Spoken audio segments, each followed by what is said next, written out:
கர்த்தருடைய பரிசுத்த நாமம் நம்ம மத்தியிலே மகிமைப்படுவதாக. ஹோப் டிவி நேயர்கள் உங்கள் அனைவரையும் ஆண்டவராகிய இயேசு கிறிஸ்துவின் நாமத்தினாலே அன்போடு கூட வாழ்த்துகிறேன். இனிய துவக்கம் இந்த நிகழ்ச்சியின் வாயிலாக உங்களை சந்திப்பதில் மிகுந்த மகிழ்ச்சி அடைகிறேன். தொடர்ந்து இந்த நிகழ்ச்சி உங்கள் அனைவருடைய ஆவிக்குரிய வாழ்க்கையிலும் பிரயோஜனமாக இருந்து கொண்டிருக்கிறது என்று கர்த்தருக்குள் நம்புகிறேன். இந்த நாளின் நிகழ்ச்சியில் கூட என்னுடைய மகன் ஜோசஃபும் என்னுடைய மனைவி சுதாவும் இந்த நாளில் நிகழ்ச்சியில் கலந்து கொள்ளும்படியாக வந்திருக்கிறாங்க. வாங்க அவங்கள வரவேற்போம். ஜோசப், இந்த நாளில் நீங்கள் இருப்பது மிகுந்த மகிழ்ச்சி.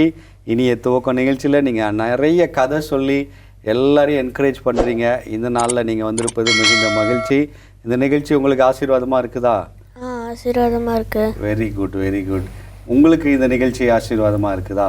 ரொம்ப ஆசீர்வாதமாக இருக்குது. ஆண்டவர் ஸ்தோத்திரம். நிறைய கருத்துக்களை நீங்கள் சொல்லி கொடுக்குறீங்க. வேதாகமத்திலேருந்து அநேக கண்ணோட்டங்களை நம்ம பார்க்குறோம். தொடர்ந்து இந்த நாள் நிகழ்ச்சியும் நம்ம வேதத்திலேருந்து அநேக காரியங்களை கற்றுக்கொள்வோம். முதலாவதாக ஜோசஃபுடைய கதையிலிருந்து நம்ம ஆரம்பிக்க போகிறோம். ஜோசப், இன்றைக்கி என்ன கதை சொல்ல போகிறீங்க? இன்றைக்கி நான் ஒரு புக்கில் படித்தேன்.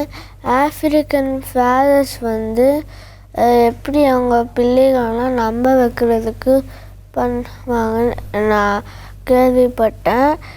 எப்படி பண்ணுவாங்கன்னா, ஒரு மரத்தில் அவங்கள ஒரு 3 வயசு ஆனோன்னு அந்த பிள்ளைய ஒரு மரத்தில் உட்கார வச்சுருவாங்க, மரக்கிளையில். அதுக்கப்புறம் அந்த ஆஃப்ரிக்கன்ஸ் ஃபாதர்ஸ் கொடுப்பாங்க, இங்கே பாரு, look at daddy's big shoulders, I will catch you அப்படின்னு ஷோல்டர்ஸை காட்டி கொடுப்பாங்க. அதுக்கப்புறம் அந்த பேபி குதிச்சோடனே டக்குன்னு பிடிச்சிடுவாங்க. அதுலேருந்து தான் அதோட நம்பிக்கை ஆரம்பிக்கும்.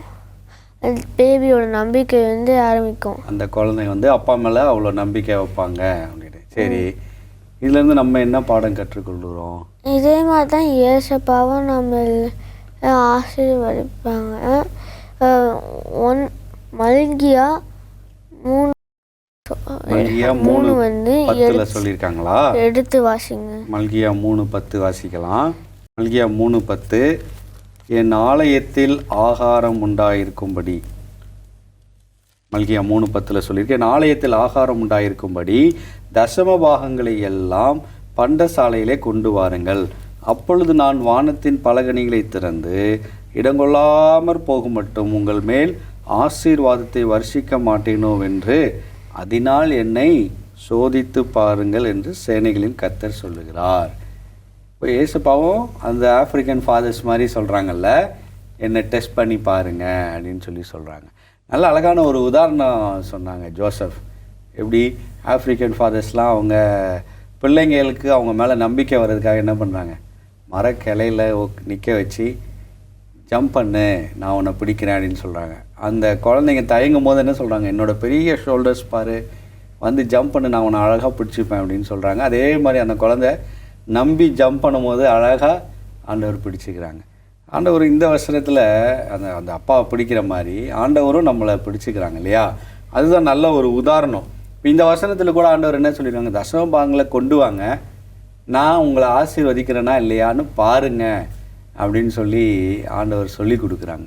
நிச்சயமாக ஆண்டவரை நம்பி நம்ம வைக்கும் பொழுது, இன்றைக்கி அநேகர் இந்த எதுக்காக நம்ம இந்த தசமபாகத்தை குறித்து படிக்கிறோம் அப்படின்னா, அநேகர் அதை மறந்துட்டாங்க, அநேகர் அது தேவையில்லைன்றாங்க. அதெல்லாம் புதிய ஏற்பாடு காலத்தில் தேவையில்லை, பழைய ஏற்பாட்டில் தான் அது அப்படின்னு சொல்லி நிறைய பேர் அதை சொல்கிறத நம்ம பார்க்குறோம். சில பேர் நேராக ஏழைங்களுக்கு உதவி செஞ்சுருங்க, எதுக்கு போய் அதை வைக்கணும்னு நினைக்கிறாங்க. ஆனால் வேதம் தெளிவாக சொல்லுது, தசம பாகம் கர்த்தருக்குரிய, அது கர்த்தருக்கு செலுத்த வேண்டியது அப்படின்னு சொல்லி தெளிவாக சொல்லுது. அப்படி கொடுத்து பாருங்க, நான் உங்களை ஆசீர்வதிக்கிறேன் இல்லையான்னு டெஸ்ட் பண்ணுங்கன்றாங்க. ஆண்டவர் வேதத்தில் எங்கேயுமே என்னை டெஸ்ட் பண்ணி பாருங்கன்னு சொல்ல, இந்த ஒரு இடத்துல தான் ஆண்டவர் என்ன சொல்கிறாங்க, என்னை டெஸ்ட் பண்ணி பாருங்கள், நான் செய்கிறேனா இல்லையான்னு பாருங்கள் அப்படின்னு சொல்கிறாங்க. நம்முடைய ஃபினான்ஷியல் நீட்ஸ், அதாவது நம்முடைய பொருளாதார தேவைகள் எல்லாம் ஆண்டவர் கையில் வச்சுட்டு நம்ம என்ன பண்ணலாம், தைரியமாக ஜம்ப் பண்ணலாம், தைரியமாக நம்ம வாழ்க்கையை நடத்தலாம். நிச்சயமாக ஆண்டவர் பிடிப்பாங்களா இல்லையா, நம்மளை பத்திரமாக பாதுகாத்துக்கிடுவாங்க இல்லையா? நம்ம பொருளாதார தேவைகள் எல்லாம் சந்திப்பாங்க அப்படின்றதில் எந்தவித தயக்கமும் இருக்க வேண்டியதில்லை. இங்கேயும் அதே போல் ஆண்டவர் அவங்கள இஸ்ரவேல் ஜனங்களை பார்த்து ஆண்டவர் சொல்கிறாங்க, தயவுசெய்து நீங்கள் தசமபாகம் வைங்க, நான் உங்களை ஆசீர்வதிக்கிறேன்னா இல்லையான்னு பாருங்கள் அப்படின்னு சொல்லி. அதே அந்த ஆஃப்ரிக்கன் ஃபாதர்ஸ் நம்பிக்கை வைக்கிற மாதிரி, அந்த பிள்ளைங்க அவங்க அப்பா மேலே நம்பிக்கை வைக்கிற மாதிரி நாமளும் என்ன பண்ணணும், அம்மா அப்பாவை இயேசு கிறிஸ்துவை நாம் நம்பணும். அந்த தசமபாகம் வச்சோன்னா ஆசீர்வாதம் கிடைக்கும். நிறைய அனுபவங்கள் நம்ம பார்த்துருக்குறோம். தசமபாகம் கொடுத்து ஒரு நாளும் கெட்டு போனதில்லை. நிறைய பேர் அந்த தசமபாகத்தினால அவங்களுக்கு ஷார்ட்டேஜ் ஆகுதுன்னு நினச்சிக்கிறாங்க. ஆனால் ஒரு நாளும் இல்லை. கொடுக்க கொடுக்க ஆண்டவர் அதை ஆசீர்வதிப்பாங்க. உண்மையிலேயே அந்த சம்பளம் ஆசீர்வாதமாக இருக்கும் அப்படின்னா எப்போ தான், தசமபாகம் கொடுக்கும்பொழுது தான். உபாகமத்தில் கூட ஆண்டவர் என்ன சொல்கிறாங்கன்னா, நான் தான் உனக்கு என்ன பண்ணுறேன், ஐஸ்வர்யத்தை சம்பாதிக்கிறதுக்கு பலனை கொடுக்குறேன் அப்படின்னு சொல்கிறாங்க. ஆண்டவர் தான் நம்ம சம்பாதிக்கிறதுக்கு பலன் கொடுக்குறாங்க. ஆண்டவர் தான் நமக்குள்ள எல்லா பொருள் உதவியும் ஆண்டவர் தான் செய்கிறாங்க. நானே சம்பாதிச்சேன், நானே செஞ்சேன், நான் ஏன் கொடுக்கணும் அப்படின்ற கேள்வி அல்ல. அது ஆண்டவர் மேலே வைக்கிற நம்பிக்கையே இல்லை. ஆண்டவர் அறியாதவர்கள் செய்யக்கூடியது அதெல்லாம். ஆண்டவர் அறிந்த பிள்ளைகள் ஆண்டவருக்கென்று அந்த தசமபாகத்தை கொடுக்கும் பொழுது அதனுடைய ஆசீர்வாதத்தை நிரம்ப பெற்றுக்கொள்கிறார்கள். என்னுடைய வாழ்க்கையிலும் அப்படிப்பட்ட ஆசீர்வாதத்தை நான் பெற்றுக்கொண்டிருக்கேன். ஆண்டவரை நம்பி முதல்ல தசமபாகம் எடுத்து வச்சுட்டு நம்முடைய சம்பளத்தை செலவு பண்ணும் பொழுது ஆண்டவர் அந்த மாதத்தின் தேவைகள் எல்லாம் சந்திக்கிறாரு. வீணான பொருட்செலவு வராதபடி ஆண்டவர் பாதுகாக்கிறார். அதே மல்கியால 3:11 ஆச்சிங்கன்னா, பூமியின் கனிகளை பச்சித்து போடுகிற அந்த பறவைகள், அந்த பூச்சிகள் எல்லாத்தையும் நான் உங்கள் நிமித்தம் கண்டிப்பேன் அப்படின்னு சொல்கிறார். அப்போது வீணான பொருள் செலவு வராதபடி, வீணான பண விரயம் ஏற்படாதபடி ஆண்டவர் பாதுகாக்கிறாங்க. எப்போது தசமபாகம் நம்ம வைக்கும் பொழுது ஆண்டவர் அதை செய்கிறாங்க அப்படின்னு சொல்லி பார்க்கணும். இந்த ஒரு உதாரணம், சிறப்பான ஒரு உதாரணம். ஜோசப் ஆஃப்ரிக்கன் ஃபாதர்ஸ் எப்படி அவங்க பிள்ளைங்களை ட்ரெயின் பண்ணுறாங்க மாதிரி ஆண்டவர் நம்மளை ட்ரெயின் பண்ணுறாங்க. உங்களுடைய பொருளாதார தேவைகளை நான் சந்திக்கிறேன், எனக்கு வைங்க, தசமபாகம் வைங்கன்னு சொல்லி நம்மளை ட்ரெயின் பண்ணுறதை பார்க்குறோம். ரொம்ப பிளெஸிங்காக இருந்தது ஜோசப், இந்த எக்ஸாம்பிள், இந்த ஸ்டோரி. God bless you. நம்ம இன்னும் நிறைய காரியங்களை படிக்கலாமா வேதாகமத்திலிருந்து? ஒரு சிறிய இடைவேளைக்கு பின் நம்ம இன்னும் அநேக காரியங்களை வேதாகமத்திலிருந்து படிக்கலாம். நேயர்களே, ஒரு சிறிய இடைவேளைக்கு பின் இனிய துவக்கம் இந்த நிகழ்ச்சி மீண்டும் தொடரும். நேயர்களே, இடைவேளைக்கு பின் இனிய துவக்கம் இந்த நிகழ்ச்சிக்குள்ளாய் மீண்டும் உங்களை அன்போடு வரவேற்கிறேன். இனிய துவக்கம் நிகழ்ச்சியில் இடைவேளைக்கு முன்னாடி ஜோசப் அழகான ஒரு உதாரணம் சொன்னார் இல்லையா? ஆஃப்ரிக்கன் ஃபாதர்ஸ் எப்படி அவங்க அப்பாவை நம்ப வைக்கிறாங்களோ அதே மாதிரி, அதாவது அவங்க பிள்ளைங்களை நம்ப வைக்கிறாங்களோ அதே மாதிரி ஆண்டவரும் நமக்கு ஒரு உதாரணத்தின் மூலமாக சொல்லி கொடுக்குறாங்க. நம்முடைய பொருளாதார தேவைகளை பூர்த்தி செய்வதற்கு ஆண்டவருக்கு தசமபாகம் வைக்கும் பொழுது நிச்சயமாக அதை செய்கிறாங்கன்னு நம்ம பார்க்குறோம். சரி, இந்த நிகழ்ச்சியின் இந்த பகுதியில் நம்ம எதை குறித்து படிக்க போகிறோம்? வாழ்க்கையின் கடினமான காலகட்டங்களில் ஆண்டவரோடு இணைந்து வெற்றியை கண்டவர்கள் பற்றி நம்ம பார்த்துட்ருக்கோம். வேதாகம பக்தர்கள் ஒவ்வொருத்தரும் நம்ம பார்த்துட்ருக்கோம். இன்றைக்கி பவுலும் சீலாவும் அவர்களுடைய அனுபவத்திலேருந்து, நம்ம அப்போஸ்தலருடைய அனுபவத்திலேருந்து நம்ம கற்றுக்க போகிறோம். பவுலும் சீலாவும் எப்படி கடினமான காலங்களை மேற்கொண்டு வந்தாங்கன்னு சொல்லி படிக்கலாம். வேதாகமத்தில் அப்போஸ்தலர் நடவடிக்கையில் 16ஆம் அதிகாரத்தில் இந்த நடந்த சம்பவம் சொல்லப்பட்டிருக்குது. பவுலும் சீலாவும் ஆண்டவருக்காக ஊழியம் செய்யும் பொழுது அவர்கள் சிறைச்சாலையில் அடைக்கப்பட்டாங்க. அவங்க கால்கள் தொழு மரத்தில் மாட்டி வைக்கப்பட்டிருந்துச்சு. அவங்க கைகள் கால் கட்டப்பட்ட நிலைமையில் அவங்க ஆண்டவரை துதித்து பாடினார்கள் அப்படின்னு சொல்லிட்டு நம்ம பார்க்கலாம். ஜோசப், உங்களுக்கு இந்த கதை தெரியுமா? பவுல் சீலா அவங்கள கட்டி வச்ச கதை தெரியுமா? தெரியும். அப்போ என்ன செஞ்சாங்க? அவங்க பாட்டு பாடினாங்க. கட்டி வச்ச நேரத்தில் கூட என்ன பண்ணாங்க? பாட்டு பாடி ஆமாம், துதிச்சாங்க. தொடர்ந்து சொல்லுங்க. அப்போஸ்தலர் 16:25 நடுராத்திரியிலே பவுலும் சீலாவும் ஜெபம் பண்ணி தேவனை துதித்து பாடினார்கள். மெயின். அடுத்தது, காவலில் வைக்கப்பட்டவர்கள் அதை கேட்டுக்கொண்டிருந்தார்கள். எவ்வளோ ஒரு சிறப்பான அனுபவம்! ஒரு சாட்சி இல்லை, சிறப்பான ஒரு சாட்சி. சிறப்பான ஒரு சாட்சி. நம்மளை அப்படி சிறைச்சாலையில் வச்சுருந்தாலோ, கைகள் கால்கள் கட்டப்பட்ட நிலைமையில் தொழு மரத்தில் கட்டி காலை வச்சுருக்காங்கன்னா அந்த டைமில் எவ்வளோ வலி இருந்திருக்கும், வேதனை இருந்திருக்கும். அந்த கடினமான சூழ்நிலைகளில் நம்ம பாட்டு பாடுவோமா அப்படின்னு நம்மளை யோசித்து பார்த்தோன்னா, ஆண்டவரை நினைப்போமான்றதே ஒரு பெரிய கேள்வியாக தான் இருக்குது. அப்போது பவுலும் சீலாவும் எந்த அளவுக்கு அவங்க கர்த்தர் மேல் நம்பிக்கையாக இருந்தாங்க நம்ம பார்க்கலாம். சங்கீதம் 71:14 வசனத்தில் கர்த்தரை நம்புகிறவர்கள் மென்மேலும் அவரை துதிப்பார்கள் அந்த வசனம் சொல்லப்பட்டிருக்குது. ஆண்டவரை நம்ம நம்பி இருந்தோன்னா அவரை துதிக்கும் துதிப்பாடல் நம்ம வாயில் இருக்கும்.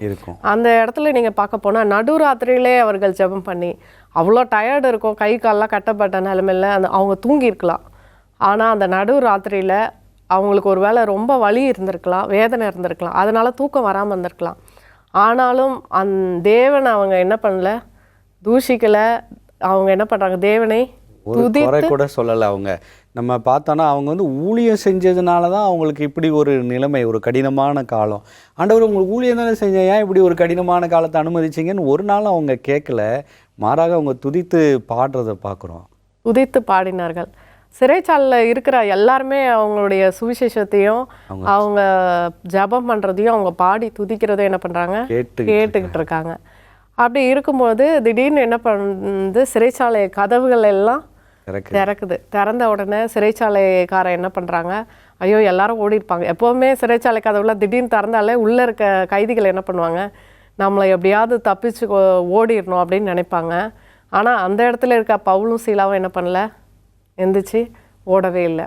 அவங்களுடைய சாட்சியை அந்த இடத்துல அவங்க என்ன பண்ணுறாங்க, நிரூபிக்கிறத பார்க்கலாம். இது ஒரு அருமையான பாடம் தான். இப்போ நமக்கு கடினமான காலங்கள் வரும்போது நம்மளை சுற்றி இருக்கிறவங்க நம்மளை பார்த்துட்டே இருக்கிறாங்க, இவங்க என்ன செய்ய போகிறாங்க, என்ன ரியாக்ட் பண்ண போகிறாங்கன்னு பார்த்துட்டே இருக்கிறாங்க. நம்ம அந்த இடத்துல துதிச்சு பாடுறதையும் அவங்க கவனிப்பாங்க, நம்ம தப்பிச்சு ஓடாமல் இருக்கிற நேர்மையும் கவனிப்பாங்க. அது நம்ம சரியாக செயல்படணும், சாட்சியாக பிரசங்கிக்கணும் அப்படின்னு ஆண்டவர் சொல்கிறாங்க இல்லையா, இவங்க அதை செய்கிறாங்க. தொடர்ந்து சொல்லுங்க. அந்த கடினமான சூழ்நிலையும் ஒருத்தவங்க துதிச்சு பாடுறாங்கன்னா அவங்க உள்ளத்தில் ஆண்டவர் கொடுத்த மகிழ்ச்சி இருக்குது. அதுதான் அவங்களுக்கு அந்த துக்கமோ அந்த உடம்புல உபாதைகளோ பெருசாக தெரியல, அவங்க உள்ளத்தில் இருக்க அந்த ரட்சிப்பின் மகிழ்ச்சி, அந்த மகிழ்ச்சி அவங்கள என்ன பண்ணுது, பாட வைக்குது. அந்த கடினமான சூழ்நிலையில் அவங்கள ஆண்டவரை தேட வைக்குதுன்னு பார்க்கலாம். அந்த நம்பிக்கை, ஆண்டவர் மேலே உள்ள நம்பிக்கை, அன்பு, ஆண்டவர் மேலே உள்ள விசுவாசம், அந்த சூழ்நிலைகளில் அவங்க சாட்சியாக வாழும்போது சிறைச்சாலைக்காரன் என்ன பண்ணுறாங்க, ரட்சிக்கப்பட்டு நாங்கள் இங்கே ஓடலை, அவங்க சிறைச்சாலைக்காரன் அவங்களே என்ன பண்ணுறாங்க, மாயத்துக்குள்ளே பார்த்தாங்க. அப்போ நாங்கள் எங்கேயும் போகலப்பா, இங்கே தான் இருக்கோம் அப்படின்னு சொன்ன உடனே அவங்க மத்தியிலையும் ஒரு சாட்சியான ஜீவிக்கிறாங்க. அதுக்கப்புறம் சிறைச்சாலை காலம் ஆண்டவருடைய வாழ்க்கையை பார்த்து தான் சிறைச்சாலைக்காரன் ரட்சிக்கப்பட்டதும், ரட்சிக்கப்பட்ட உடனே நடுராத்திரியில் ஞானஸ்தானம் எடுத்தது வேதாகமத்தில் சொல்லப்பட்ட ஆள் யாருன்னா அந்த சிறைச்சாலைக்காரன். நடுராத்திரிலேயே உடனே என்ன பண்ணாங்க, தாமதம் பண்ணாமல் ரட்சிக்கப்பட்ட உடனே அந்த சிறைச்சாலைக்காரன் ஞானஸ்தானம் எடுக்கிறது. நேர்மையாக இருக்க முடியுமா அப்படின்னு சொல்லி பார்த்து கூட இப்படி ஒரு கடவுளை தான் அவர் எதிர்பார்த்திருப்பார் போல, உடனே ஏற்றுக்கொண்டு ராத்திரியிலேயே குடும்பமே ஞானஸ்தானம் எடுத்தாங்கன்னு சொல்லப்பட்டிருக்குது. எவ்வளோ ஒரு ஆச்சரியமான விஷயம். ஒருவேளை இவங்க அந்த இடத்துல சபிச்சிருந்தாங்களோ இல்லை ஆண்டவரை விட்டு கொடுத்துருந்தாங்களோ என்ன ஆயிருக்கும், இல்லை எவ்வளோ ஒரு சாட்சியான ஒரு வாழ்க்கை. நம்ம கடினமான காலங்களில் ஆண்டவரை துதிச்சு பாடி அதை ஃபேஸ் பண்ணுறது பெரிய காரியம். ஏன்னா உலக பிரகாரமான மக்களுக்கு அது கொடுக்கப்படலை. உலக பிரகாரமான மக்கள் அந்த கடினமான சூழ்நிலைகளை வாழ்க்கையில் கடந்து போகும்போது ஒரு சில பேர் ஏதாவது ஒரு டிப்ரெஷன்லேயோ யாரையாவது இழந்திருந்தாலோ அந்த கடினமான சூழ்நிலை என்ன பண்ணுறாங்க, போதை வஸ்துக்களை எடுக்கிறதுக்கு தீய பழக்கத்தை அவங்க இது பண்ணுறது பார்க்கலாம். அவங்க உள்ளத்தில் அந்த மெய்யான சந்தோஷம், ஆண்டவராகிய இயேசு கிறிஸ்து அவர்களுக்கு நேசிக்கிறாங்க, அந்த ஒரு சந்தோஷம் அவர்களுக்கு இல்லாதனால அவங்க தவறான பழக்கத்துக்கு நேராக கடந்து செல்கிறாங்க. நம்ம ஆண்டவர் நம்மளுக்கு ரட்சிப்பின் சந்தோஷத்தை கொடுத்துருக்காங்க. உலக பிரகாரமாக நம்மளுக்கு எது நம்ம இழந்தாலும், நம்ம உடலில் எந்த உபாதைகள் வந்தாலும் சரி, நம்ம எல்லாத்துக்கும் மேலாக ரட்சிப்பின் சந்தோஷத்தை ஆண்டவர் நம்மளுக்கு கொடுத்துருக்காங்க. அந்த சந்தோஷத்தை அவங்க வெளிப்படுத்தும் போது அதை நம்ம மக்கள், நம்மளை சுற்றிலும் பார்க்குற மக்கள் மத்தியில் கடினமான சூழ்நிலையில் நம்ம கடந்து வரும்போது சந்தோஷமாக எப்பொழுதும் இருக்கும் பொழுதோ ஆண்டவரை துதித்து மகிமைப்படுத்தும் போது அதுவே ஒரு சாட்சியான ஜீவன். கண்டிப்பாக அந்த சந்தோஷம் எனக்கும் வேணும்னு நினைப்பாங்கல்ல. கண்டிப்பாக. ஆமாம், அதுதான் அந்த சிறைச்சாலைக்காரனை தொட்ட விஷயம். அவங்க ஓடாமல் இருக்கிறது இன்னொரு ஒரு சாட்சியான ஜீவியம். அப்போது சிறைச்சாலைக்காரனை அது உடனே அவங்க ஞானஸ்தானத்துக்கு நேராக வழி நடத்துது பார்க்கலாம். நம்ம கடினமான சூழ்நிலையில் ஃபேஸ் பண்ணும்போது நம்ம எப்படி மகிழ்ச்சியோடு ஆண்டவரை துதிக்கணும் அதை நம்ம யோசித்து பார்க்கணும். நம்ம வீடுகளில் நம்ம துதிச்சு ஆண்டவரை பாடுறோமா, டெய்லி ஆண்டவரை வர்ஷிப் பண்ணுறோமா பார்க்கணும். சங்கீதக்காரன் சொல்கிறாங்க, சங்கீதம் 34:1, கர்த்தரை நான் எக்காலத்திலும் சோஸ்தரிப்பேன், அவர் துதி எப்பொழுதும் என் வாயில் இருக்கும். அப்போது அந்த இடத்துல நான் இரவு மட்டும் துதிப்பேன், பகலில் துதிப்பேன்னு சொல்லப்படுறேன். எக்காலத்திலும் நான் துதிப்பேன். துன்பமாக இருந்தாலும் மட்டும் துதிக்க மாட்டேன், துன்பமாக இருந்தாலும் இன்பமாக இருந்தாலும் சரி, நான் ஆண்டவரை துதிப்பேன், எக்காலத்திலும் அவரை சோஸ்தரிப்பேன் அப்படின்னு சொல்கிறாங்க. அது பவுலும் சீலாவும் கடினமான சூழ்நிலையிலும் ஆண்டவரை துதித்து வெற்றியை கண்டாங்கன்னு நம்ம பார்க்கலாம். ஆமென். நல்ல ஆழ்ந்த கருத்துக்களை நம்ம பார்த்தோம். பவுலும் சீலாவை போல் கடினமான காலங்கள்லையும் நம்ம என்ன பண்ணோம், ஆண்டவரை துதித்து ஒரு சாட்சியுள்ள ஜீவியம் அங்கே நம்ம வாழ்ந்தோன்னா அநேகரை ரட்சிப்புக்குள்ளே நம்மளால் நடத்த முடியும். அந்த கடினமான காலங்களையும் நம்ம ஓவர்டேக் பண்ணி வெளியே வர முடியும், வெற்றி பெற்று வெளியே வர முடியும். தொடர்ந்து நம்ம இதை குறித்து நம்ம அதிகமாக படிக்கலாம் ஒரு சின்ன இடைவேளைக்கு பின்னாடி. நேயர்களே, கடினமான காலங்களை நீங்கள் எப்படி சந்திக்கிறீங்க? உற்சாகமாக பாட்டு பாடுறீங்களா? ஆண்டவரை துதிக்கிறீங்களா? துதிச்சு பாருங்கள், பவுல் சீலா மாதிரி நீங்களும் பெரிய சாட்சியாக இருப்பீங்க. இன்னும் அநேக காரியங்களை நம்ம படிக்கலாம் ஒரு சிறிய இடைவேளைக்கு பின்னாடி. நேயர்களே, இடைவேளைக்கு பின் இனிய துவக்கம் இந்த நிகழ்ச்சிக்குள்ளாய் மீண்டும் உங்களை அன்போடு வரவேற்கிறேன். இனிய துவக்கம் நிகழ்ச்சியில் இடைவேளைக்கு முன்னாடி நம்ம பவுலும் சீலாவும் கடினமான காலங்களில் எப்படி மேற்கொண்டு வந்தாங்க அப்படின்னு சொல்லி நம்ம பார்த்தோம். ஆண்டவர் அவங்க கூடவே இருந்தாங்க. அந்த கடினமான காலத்துலேயும் அவங்க எப்படி உற்சாகமாக பாட்டு பாடுனதுனால ஒரு குடும்பமே ரட்சிப்புக்குள்ளே வந்ததை பார்க்குறோம். தொடர்ந்து சொல்லுங்கள், அதை குறித்து கேட்கலாம். என்னுடைய வாழ்க்கையிலையும் கடினமான சூழ்நிலையில் நான் தாண்டி வந்திருக்கேன். அந்த கட்டியோட ஜோசப் வயிற்றில் இருக்கும்போது அந்த டைமில் வந்து ரொம்ப பெயின் இருக்கும். எனக்கு எப்போவுமே பெயின் இருக்கும். திரும்பி இந்த சைடு படுக்க முடியாது, இந்த சைடு படுக்க முடியாது. ஒரு 2 நிமிஷம் 3 நிமிஷம் படுத்துட்டு திரும்ப எந்திரிச்சு உட்காந்துட்டு திரும்ப படுக்கணும். அந்த மாதிரி கடினமான காலகட்டத்தில் எப்படி இப்போ நினச்சாலும் அது எப்படி தாண்டி வந்தேன்னு தெரியாது. ஆனால் அந்த கடினமான சூழ்நிலைகளையும் பாடல்கள் அநேக பாடல்களை பாடிக்கிட்டு இருந்துட்டு வசனத்தை வாசித்துட்டு ஆண்டவரோடு ஜெபித்துட்டு ஆண்டவரோடு ஒரு நேசம், ஆண்டவர் மேலே ஒரு அன்பு இருக்கிறதுனால அந்த டைமும் எந்த விதத்துலேயும் ஆண்டவரை மறுதளிக்காமலும் ஆண்டவரை மகிமைப்படுத்தி துதித்து பாடி அந்த 8 மாதங்கள் ஃபேஸ் பண்ணி வெளியே வரத்துக்கு ஆண்டவர் வந்து எனக்கு கிருபையை கொடுத்தாங்க. அதே மாதிரி வாலிப பிரயத்துலேயும் வந்து கடினமான சூழ்நிலைங்கன்னா தனியாக இருந்த காலகட்டங்கள் வேலை செய்யும் போது அந்த டைம்லேயும் லோன்லியாக ஃபீல் பண்ணேன்னா நான் பாட்டுக்கு எடுத்து பாட்டு புக்கில் ஒரு 10 பாட்டு 15 பாட்டு பாடிக்கிட்டே இருப்பேன் தனியாக உட்காந்து. அது வந்து கடினமான சூழ்நிலையெல்லாம் தாண்டி வர்றதுக்கு ஆண்டவர் உதவி செய்கிறாங்க. இப்போ உள்ள வாலிப பிள்ளைங்களுக்கும் அது வந்து ஒரு பெரிய சாட்சியாக தான் இருக்கும்னு நான் கர்த்தருக்குள் நம்புகிறேன். இப்போது கடினமான காலங்களில் நம்ம பாடல் பாடியும் ஆண்டவரை துதித்து நம்ம அதிலேருந்து வெளியே வரலாம். ஆண்டவர் வெளியே வர வைப்பாங்க. அன்றைக்கி பாடல் பாடி முடித்தோடனே சிறைச்சாலையே திறந்துருச்சே, ஆண்டவர் வழியை திறந்தாங்க. ஆனாலும் அங்கே நேர்மையாக அவங்க இருந்த சாட்சியின் மூலமாக அந்த குடும்பம் ரட்சிக்கப்பட்டதை நம்ம பார்க்குறோம். இவங்களுக்கும் ஒரு விடுதலை, அவங்களுக்கும் ஒரு ரட்சிப்பு கிடைக்கிறத பார்க்குறோம். பவுல் சீலாவுடைய வாழ்க்கையில் நிறைய பாடங்களை கற்றுக்கொண்டோம். அதன்படி நம்மளும் வாழணும். சரி, இன்றைக்கி நம்ம ஒரு வசனத்தை நம்ம படிக்கலாம். வாக்குத்தத்தம் குறித்து நம்ம பார்க்குறோம். ஒவ்வொரு புத்தகத்தில் ஒவ்வொரு வாக்குத்தத்தத்தை நம்ம பார்த்துட்டு வரோம். அதில் 2 ராஜாக்கள் புஸ்தகத்தில் ஒரு அனுபவையான ஒரு வசனம் வாசிக்கலாம். 2 ராஜாக்கள் 3:17. 2 ராஜாக்கள் 3:17. நீங்கள் காற்றையும் காண மாட்டீர்கள், மழையும் காண மாட்டீர்கள், ஆனாலும் நீங்களும் உங்கள் ஆடு மாடுகளும் உங்கள் மிருக ஜீவன்களும் குடிக்கும்படிக்கு இந்த பள்ளத்தாக்கு தண்ணீரால் நிரப்பப்படும் என்று கர்த்தர் சொல்லுகிறார். ஆமென், ஆமென். இங்கே பாருங்கள், நீங்கள் காற்றையும் காண மாட்டீர்கள், மழையும் காண மாட்டீர்கள், ஆனாலும் இந்த பள்ளத்தாக்குகளெல்லாம் எப்படி நிரப்பப்படுமா? தண்ணீரால் நிரப்பப்படும் அப்படின்னு சொல்கிறாங்க. இப்போது இந்த ஒரு அனுபவத்தை பார்க்கும் பொழுது மோவாப் ராஜாக்கு எதிராக இஸ்ரவேலின் ராஜா, யூதாவின் ராஜா, ஏதோமின் ராஜா 3 ராஜாக்கள் யுத்தத்துக்கு போகிறாங்க. இவங்க 3 பேர் சேர்ந்து போகும்பொழுது அந்த வனாந்தரத்தில் தண்ணி இல்லாமல் போயிடுது. உங்களுக்கு தண்ணி இல்லாமல் போன உடனே இவங்க தீர்க்கதரிசியை கூப்பிட்டு விசாரிக்கிறாங்க. அப்போ தான் இந்த ஒரு வார்த்தையை அந்த ஆண்டவர் தீர்க்கதரிசியின் வாயிலாக பேசுகிறத பார்க்குறோம். என்ன சொல்கிறாங்க? நீங்கள் காற்றையும் காண மாட்டீர்கள், மழையும் காண மாட்டீர்கள், ஆனாலும் இந்த பள்ளத்தாக்குகள் எல்லாம் தண்ணீரால் நிரப்பப்படும் அப்படின்னு சொல்கிறாங்க. அது எப்படிங்க வனாந்தரத்தில் தண்ணி வரும்? அது எப்படி 3 ராஜாக்கள் அவங்களுடைய ஆடு மாடுகள் அவங்களுடைய குதிரைகள் எல்லாம் குடிச்சு தீர்றதுக்கு எப்படி வனாந்தரத்தில் தண்ணி வரும் அப்படின்னு யாருமே சந்தேகப்படலை. அங்கே விசுவாசிக்கிறாங்க ஆண்டவரை. அவங்க அதே விசுவாசத்தில் என்ன பண்ணுறாங்க தெரியுங்களா? அந்த வனாந்தரத்தை சுற்றி கால்வாய் வெட்டுறாங்க. ஆண்டவர் அங்கேருந்து தண்ணீரை கொண்டு வர்றார். அந்த வசனத்தில் நம்ம பார்க்கும் பொழுது 20வது வசனம், மறுநாள் காலமே பலி செலுத்தப்படும் நேரத்தில் இதோ தண்ணீர் ஏதோம் தேச வழியாய் வந்ததினால் தேசம் தண்ணீரால் நிரம்பிற்று அப்படின்னு சொல்கிறாங்க. பாருங்கள், அங்கே தண்ணீரை ஆண்டவர் கொண்டு வர முடியுமா முடியாதா? நிச்சயமாக கொண்டு வர முடியும். ஆண்டவருடைய வாக்குத்தத்தம் சொல்லுது. இதை நம்ம சந்தேகப்படாமல் விசுவாசிக்கணும். சில நேரம் நம்மளுக்கு வாக்குத்தத்தத்தை ஆண்டவர் கொடுக்கும் பொழுது சந்தேகப்படாமல் அதை ஏற்றுக்கொள்ள வேண்டும். அப்போ தான் அந்த வாக்குத்தத்தம் நம்முடைய வாழ்க்கையில் நிறைவடையும்.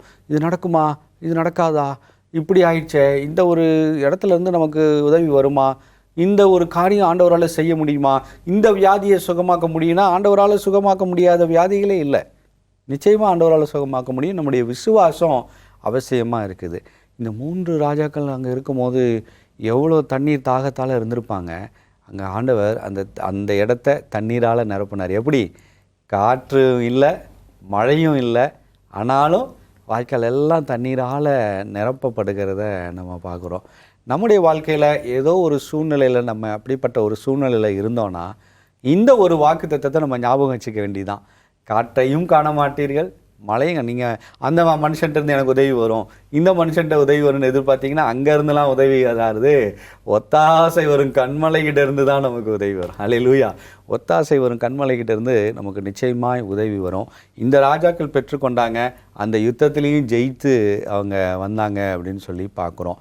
இந்த அனுபவம் நமக்கு கற்றுக் கொடுக்கக்கூடிய பாடம், ஆண்டவரை நாம் விசுவாசிக்க வேண்டும்.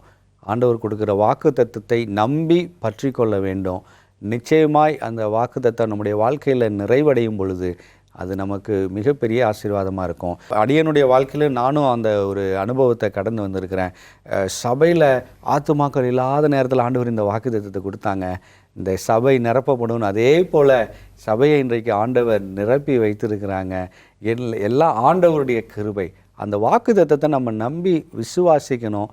நிச்சயமாக ஆண்டவர் அதை செய்வாங்க என்பது எந்தவித சந்தேகமும் இல்லை. ஒருவேளை இதை பார்த்து கொண்டிருக்கிற நேயர் யாராக இருந்தாலும் சரி, எப்படிப்பட்ட சூழ்நிலையில் இருந்தாலும் சரி, நான் இந்த ஒத்தாசையை எதிர்பார்த்தேன், இந்த உதவியை எதிர்பார்த்தேன், வரலையே, கிடைக்கலையேன்னு புலம்பிக்கிட்டு இருக்கிறவங்களுக்கு ஆண்டவர் இன்றைக்கி உதவி செய்ய ஆயத்தமாக இருக்கிறார். காற்றும் இல்லை, மழையும் இல்லை, ஆனாலும் நான் தண்ணியை கொடுப்பேன் அப்படின்னு ஆண்டவர் பேசுகிறாரு. உதவியை நான் கொடுப்பேன் அப்படின்னு ஆண்டவர் பேசுகிறாரு.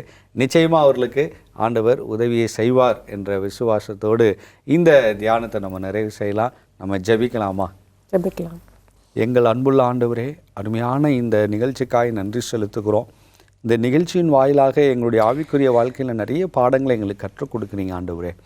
காற்றையும் காண மாட்டீர்கள், மழையும் காண மாட்டீர்கள், ஆனால் இந்த பள்ளத்தாக்குகள் எல்லாம் தண்ணீரால் நிரப்பப்படும்னு சொன்னீங்க. அதே போல் செஞ்சு காட்டினீங்க ஆண்டவரே. அதே போல் இதை பார்த்து கொண்டிருக்கிற ஒவ்வொரு நேயருக்கும் நீங்கள் செஞ்சு காட்டுங்க ஆண்டவரே. நீங்கள் உங்கள் உதவியை நீங்கள் கொடுத்து அவர்களை ஆசீர்வதிக்க முடியாய் ஜெபிக்கிறோம். எப்பேற்பட்ட சூழ்நிலையில் இருந்தாலும் சரி, நீங்கள் அவர்களுக்கு உதவி செய்யும்படியாய் ஜெபிக்கிறோம். பவுலும் சீலாவும் போல் கடினமான காலங்கள் நாங்கள் உங்களை துதிக்கிறதுக்கு எங்கள் பலம் கொடுங்க ஆண்டவரே. அதன் மூலமாய் அநேகரை நாங்கள் ஆதாயப்படுத்தி கொள்ள முடியும். ஒரு அப்பா தன்னுடைய பிள்ளையை பார்த்து கேட்குற மாதிரி எங்களை கேட்குறீங்க. என்ன நம்பு, நிச்சயமாக நான் உனக்கு உதவி செய்வேன்னு. இதை பார்த்து கொண்டு ஒவ்வொரு நேரம் ஆண்டவரை நம்பி தங்களுடைய வாழ்க்கையை ஜீவிக்க கிருபை செய்யுங்க, ஆசீர்வதிங்க. இயேசுவின் மூலம் ஜெபிக்கிறோம் நல்ல பிதாவே, ஆமென். ஆமென். கர்த்தருக்கு ஸ்தோத்திரம். ரொம்ப பாடங்களை நம்ம கற்றுக்கொண்டோம் இந்த இனிய துவக்கம் நிகழ்ச்சியில். நிச்சயமாக நமக்கும் ஆசீர்வாதமாக இருந்தது போல் நேயர்களுக்கும் இருந்திருக்கும் கர்த்தருக்கு நம்புகிறேன். தொடர்ந்து நீங்கள் இந்த நிகழ்ச்சியில் கலந்து கொள்வதற்கு மிக்க நன்றி. கர்த்தர் உங்களை ஆசீர்வதிப்பாராக. நேயர்களே, இந்த நாளின் இனிய துவக்கம் நிகழ்ச்சி உங்களுக்கு ஆசீர்வாதமாக இருந்திருக்கும். ஆண்டவரை ஒரு சின்ன குழந்தைய போல் நம்புங்க. நிச்சயமாக ஆண்டவர் உங்களை ஆசீர்வதிப்பார். துதித்து பாடுங்க, வெற்றி ஆண்டவர் கொடுப்பார். ஆண்டவருடைய வாக்குத்தத்தத்தை பற்றி கொள்ளுங்க. நிச்சயமாக ஆண்டவர் உங்கள் வாழ்க்கையும் தண்ணீரால் ஆசீர்வாதத்தால் நிரப்புவார் என்பதில் எந்தவித சந்தேகம் இல்லை. மீண்டும் மற்றொரு நிகழ்ச்சியில் உங்களை சந்திக்கிறோம். அதுவரை தேவன் உங்களை ஆசீர்வதிப்பாராக. ஆமென்.